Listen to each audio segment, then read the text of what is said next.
Amp in a box pedals are getting super popular, especially this year with Universal Audio, Strymon, Boss, and many other manufacturers announcing newer amp in a box pedals. It's getting super exciting.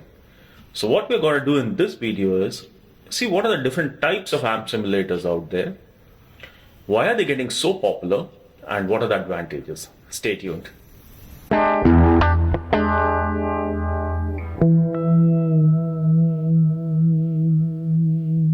Amp-in-a-box pedals can typically be classified into three categories.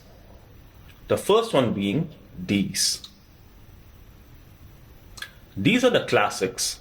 They were originally designed to be just an overdrive or a distortion pedal which is supposed to go in front of an amp, which will make that amp sound like the amp it's trying to voice its circuit on. Honorable mention here, though it's not supposed to be an amp in the box, is a Rat. Launched in 1979, you plug the Rat into any amp, keep the distortion low, it'll kind of sound like a Marshall. So I think that the Rat would have inspired a lot of these classic pedals. Now, category 2 are actual amps in a box format which goes into a pedal board. Now, especially the new Victory series, which is getting very popular, and of course the Milkman, and you also have Amplifier. I haven't really played the Amplifier, but I think that also falls in the same category. But these are not the two categories that we're going to talk about in today's video. The pedals we're going to talk about in this video are these. These pedals are designed to replace your amp. They basically have the capability of going direct. They have a cabinet simulator.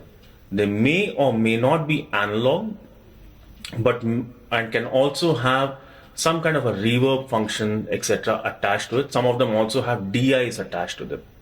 Now, these are the pedals we're going to talk about today.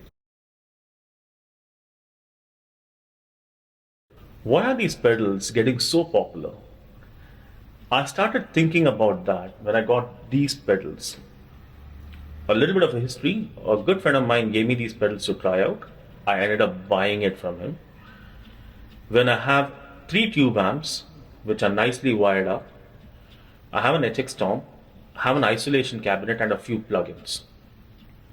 Now, why did I end up buying these? The ease of use. And that I think is the number one reason why they are so popular.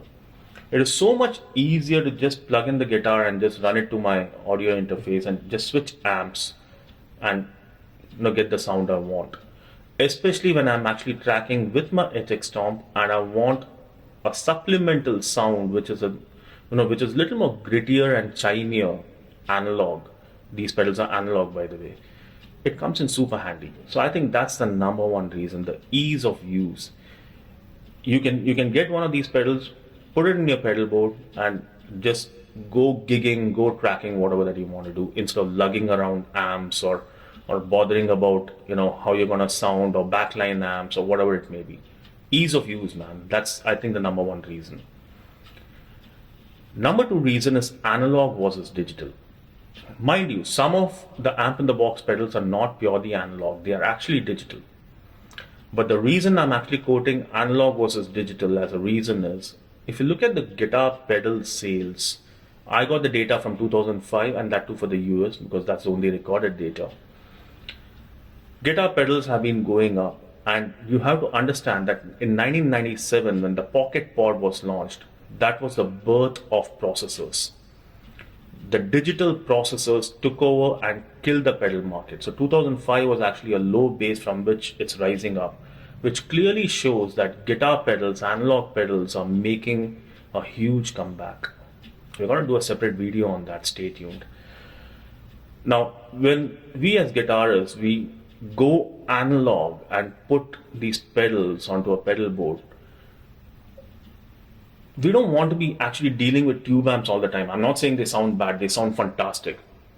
They're hard to come by, they're expensive, they're very finicky, and they are super heavy and super loud.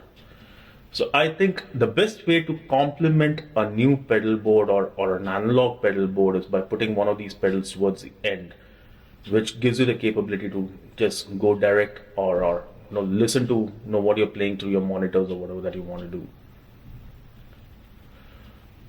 Generally, from a sound perspective, and this is reason number 3, I think dedicated amp in a box pedals or analog pedals sound a notch better than generalized amp modeling boxes or get it all kind of a modeling situation. Uh, I think it's the processing power, and even the manufacturers get a little more dedicated when they're just trying to model 2-3 amps. Or in an analog setting, there's nothing like an actual op amp circuit or whatever that you call, which makes the signal sound very different. So I think sound has to do something with the popularity. Cost, the final what reason that I could think of. It is extremely inexpensive to buy some of these pedals just to try them out. In fact, I had one of the Sansam clones, and I think we need to give credit to the original Sansam, which came in 1989, which had the dip switches that started the whole amp in a box kind of a situation. I had one of those clones. I loved it. I played it for some time. I sold it off, and now I'm loving this. These are amazing. They are not very expensive.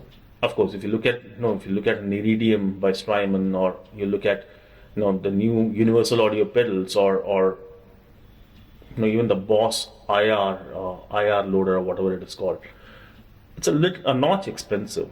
But again, the price is as comparable to a Helix or an HX Stomp, or relatively cheaper actually. So I think cost has a lot to do with it. Let me know what you think, and let's discuss it out in the comment section.